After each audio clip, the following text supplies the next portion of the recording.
ঘাটালে টাকা তোলার অভিযোগে গ্রেপ্তার শাসক নেতা। জাল নথি দেখিয়ে ঘাটালে গ্রেপ্তার তৃণমূল কাউন্সিলর। পুলিশের জালে ঘাটালে 13 নম্বর ওয়ার্ডের তৃণমূল কাউন্সিলর বিভাস ঘোষ। অভিষেক বন্দ্যোপাধ্যায়ের সই নকল করে এআইটিসির প্যাড ব্যবহারের অভিযোগ।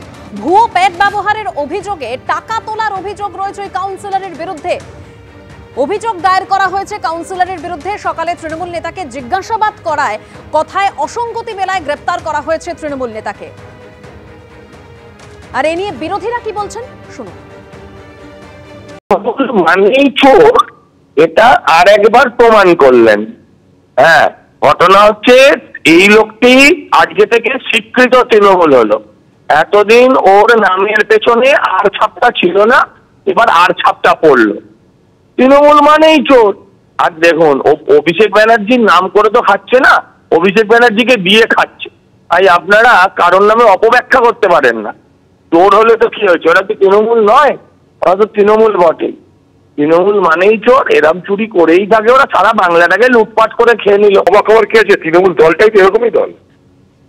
মেরে খেতে হবে, নতুন নতুন পন্থা অবলম্বন করতে হবে, যেভাবে হোক দুর্নীতির পথে, চুরির পথে তোমাকে রোজগার করতে হবে। তৃণমূল দল এই জন্যই করছে তারা। আমি তৃণমূল করবো অথচ রোজগার করবো না অসৎ পথে, তাহলে তৃণমূল দল থেকে তো বার করে দেওয়া হবে। তৃণমূল দলে থাকতে গেলে অসৎ পথে রোজগার করে কামাই শিখতে হবে। আর তৃণমূল কাউন্সিলরের বিরুদ্ধে এই অভিযোগ নিয়ে অজিত মাইতি কি বলছেন শুনুন। বিভাস ঘোষ কাউন্সিলর, তৃণমূলের কাউন্সিলর, তাকে নিয়ে কিছু প্রশ্ন উঠেছে। আসলে উনি কয়েক মাস ধরে একটা নকল চিঠি নিয়ে নিজে চেয়ারম্যান হয়েছেন বলে দাবি করে যাচ্ছিলেন, অথচ আমাদের দলের কাছে কোনো খবর নেই। এটা অন্যায়। আমার ধারণা ও কোনো খারাপ চক্র ওকে প্রভাবিত করবার চেষ্টা করছে এবং সেই জন্য প্রশাসন এটা নিয়ে তদন্ত করছে, ওকে নিয়ে গেছে। এর বেশি কিছু নয়। দলে আমাদের এসব কিছু হয় না। আর মমতা বন্দ্যোপাধ্যায়, অভিষেক বন্দ্যোপাধ্যায় বা অন্য কোনো নেতার নাম করে কেউ যদি কোনো জালিয়াতি করবার চেষ্টা করেন বা কোনো নকল জিনিস করবার চেষ্টা করেন, তাদের বিরুদ্ধে সঙ্গে সঙ্গে ব্যবস্থা নেওয়া হয়। তৃণমূল সাংসদ কাকলি ঘোষ দস্তিদার কেন কম ভোট পান, রীতিমতো আক্ষেপ প্রকাশ করে প্রশ্ন তুললেন তৃণমূল বিধায়ক চিরঞ্জিত চক্রবর্তী। কেন তৃণমূল সাংসদকে ভোট দেন না? কাকলিকে আপনারা ভোট দিন। কেন বারাসাতের 35টি ওয়ার্ড থেকে ভালো ভোট পান না তৃণমূল সাংসদ? যিনি এত কাজ করেন বারাসাতের জন্য, তাকে কেন ভোট দেন না? তার ভেতরে একটা দুঃখ আছে, ক্ষোভ আছে। আমি কিছুই করি না, তাতেও আমি কাকলির দিক থেকে বেশি ভোট পাই।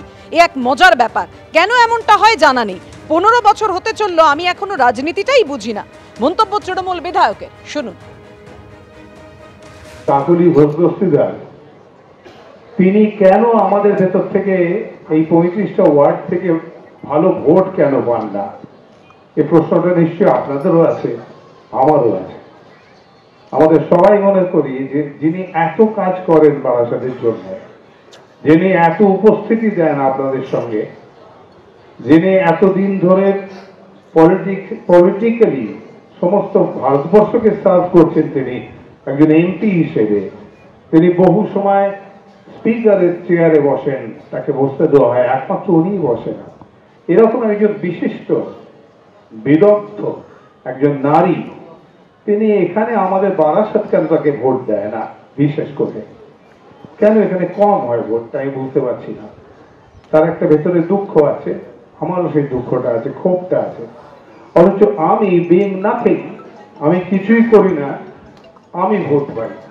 এ এক মজার ব্যাপার, আমি বুঝতে পারি না কেন। আমি বলেছি না, পলিটিক্সটা আমি একদম জানি না, বুঝি না, সেটা খায় না, মাথায় দেয়, তাই আমি বুঝতে পারি না। তো উনি বললেন আমার সঙ্গে থাকুন, দেখবেন আস্তে আস্তে শিখে যাবেন, বুঝতে পারবেন। কিন্তু সত্যি কথা বলছি, প্রায় 15 বছর হতে চললো, আমি এখনো কিন্তু পলিটিক্সটা খুব একটা বুঝতে পারি। গোষ্ঠীদ্বন্দ্বে জেরবার তৃণমূল, কটাক্ষ বিজেপির। অগ্নিমিত্রা পালের বক্তব্য আপনাদের দেখাবো, কিন্তু তার আগে কুণাল ঘোষ কি বললেন? তৃণমূল বিধায়ক চিরঞ্জিত চক্রবর্তী কেন এই কথা বললেন দেখুন। চিরঞ্জিত দা অত্যন্ত সিনিয়র, ওনার বয়সও হয়েছে, উনি অত্যন্ত একজন সিনিয়র এবং অনেকদিন ধরে তৃণমূল কংগ্রেসের বিধায়ক। ফলে এটা সম্পূর্ণ ওনার এবং পার্টির বিষয়। এর সঙ্গে এইটুকু আমি জানি, কোনো ক্ষোভ বিক্ষোভের মিনিমাম সম্পর্ক নেই। ডাক্তার কাকলি ঘোষ দস্তিদার বা আমাদের চিরঞ্জিত বাবুর মধ্যে কি কথোপকথন, কে কার বিষয়ে বলছে, আমরা খুব একটা ইন্টারেস্টেড নই, নাই আমাদের সময় আছে। 26-এ আমাদের সরকার আসছে, ভারতীয় জনতা পার্টির সরকার, এবং পশ্চিমবঙ্গের 10 কোটি মানুষ যাতে বাড়ি পায়, বাথরুম পায়, জল পায়, সবথেকে ইম্পর্টেন্ট চাকরি পায়, মহিলারা যাতে সুরক্ষা পায়, রাত্রি 12টার পর যেন আমরা বেরোতে পারি, আমরা সেটা নিয়ে বেশি চিন্তিত। কে কি বলছে, তৃণমূলের গোষ্ঠীকুন্দল কে কাকে খুন করে নিচ্ছে, কে কোন সিন্ডিকেট চালাবে, এটা নিয়ে আমরা ইন্টারেস্টেড নই।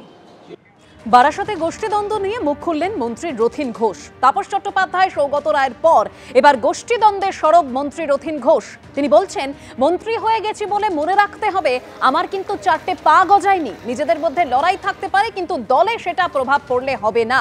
শুনুন কি বলেছেন তিনি। আমাদের এত অসহিষ্ণু হয়ে গেছি আমরা, যে আমরা কথাটাই শুনতে চাই। কি করতে পারলেন এটা বড় কথা না। যারাই আমরা নির্বাচিত প্রতিনিধি, আমাদের মধ্যে কিন্তু সেই সহিষ্ণুতাটা দরকার। অসহিষ্ণু হলে কিন্তু দলের ক্ষতি আছে।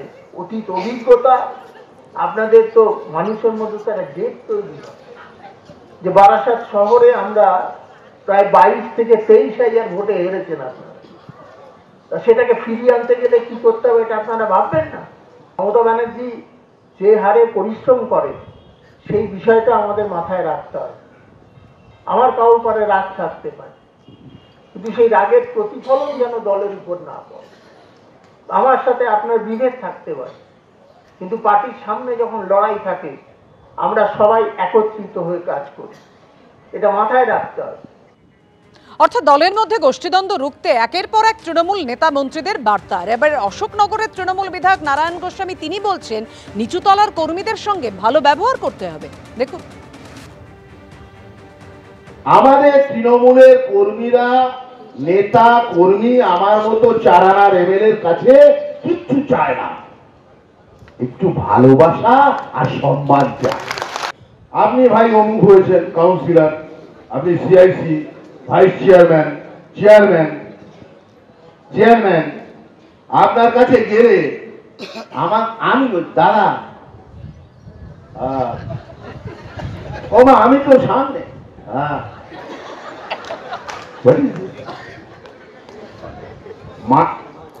দেখুন আমি মনে করি আমি একা জিতিনি। মমতা বন্দ্যোপাধ্যায়ের আধার আর তৃণমূল কংগ্রেসের পরিশ্রম আমাকে বিধায়ক করেছে, আমাকে সভাধিপতি করেছে, আমার পরিবারের লোক আমাকে করে। প্রত্যেকটা জনপ্রতিনিধিকে তার ওয়ার্ডের সাধারণ মানুষ এবং ওয়ার্ডের কর্মীদের সাথে ভালো ব্যবহার করতে হবে। অর্থাৎ শুধু ভালো ব্যবহার করার নির্দেশ নয়, পুরো পরিষেবার মান নিয়েও প্রশ্ন তুলেছেন তৃণমূল বিধায়ক। নিজের মন্তব্যের কি ব্যাখ্যা দিয়েছেন তিনি? এরকম পার্টিকুলার আমার বক্তব্য নয়, বক্তব্যটা এইরকম যে বারাসাত জেলা হেডকোয়ার্টার, বারাসাতের উত্তর 24 ঘন্টা বিভিন্ন প্রান্ত থেকে মানুষ এখানে আসেন। বারাসাত আকার আয়তনে অনেক বড়, প্রতিদিন মানুষ বাড়ছে। বারাসাতে বিভিন্ন গ্রাম মফস্বল থেকে মানুষজন বারাসাতে আসছে। সুতরাং আরো স্ট্যান্ডার্ড দরকার, যেটা আছে আরো স্ট্যান্ডার্ড দরকার। এটা আমি বলতে চেয়েছি যে আরো স্ট্যান্ডার্ড নাগরিক পরিষেবা থাকা দরকার, যেখানে মানুষ জেলা সদস্য হিসেবে গর্ব অনুভব করে। মরণকালে হরিনাম, ভোট আসছে তাই দলের মধ্যেই এত সতর্ক বার্তা। বিজেপি কংগ্রেস কার কি বক্তব্য?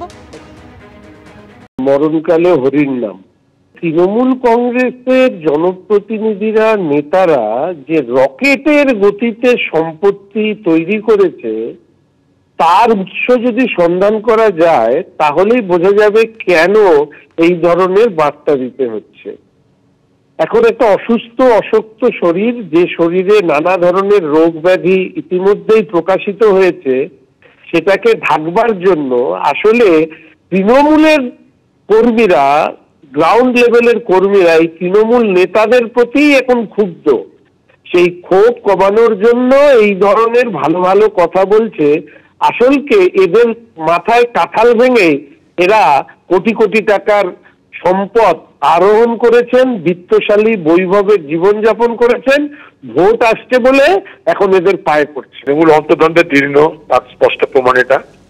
তারপরে কথা হচ্ছে তৃণমূল দলে দিদির লোক আগে যাবে না খোকাবাবুর লোক আগে যাবে, কে প্রাধান্য পাবে, কে গুরুত্ব পাবে, কে টিকিট পাবে, তার জন্য এখন থেকে লড়াইটা শুরু হয়ে গেছে। এটা 2026-এর নির্বাচনের টিকিট পাওয়ার লড়াই। কারণ অনেকে এখানে অ্যাক্সিডেন্ট আছে, এই ভাবছে আমার জায়গাটা ঠিক করতে হবে, ও ভাবছে আমার জায়গা ঠিক করতে হবে। তৃণমূলে গোষ্ঠীদ্বন্দ্ব নিয়ে যখন মন্ত্রী থেকে বিধায়ক প্রত্যেকেই সরব হচ্ছেন, তখন এই গোষ্ঠীদ্বন্দ্ব বন্ধে কড়া বার্তা দিয়েছেন সুব্রত বক্সী। তিনি বলছেন, যার হাতে তৃণমূলের প্রতীক তিনিই প্রার্থী। শুনুন।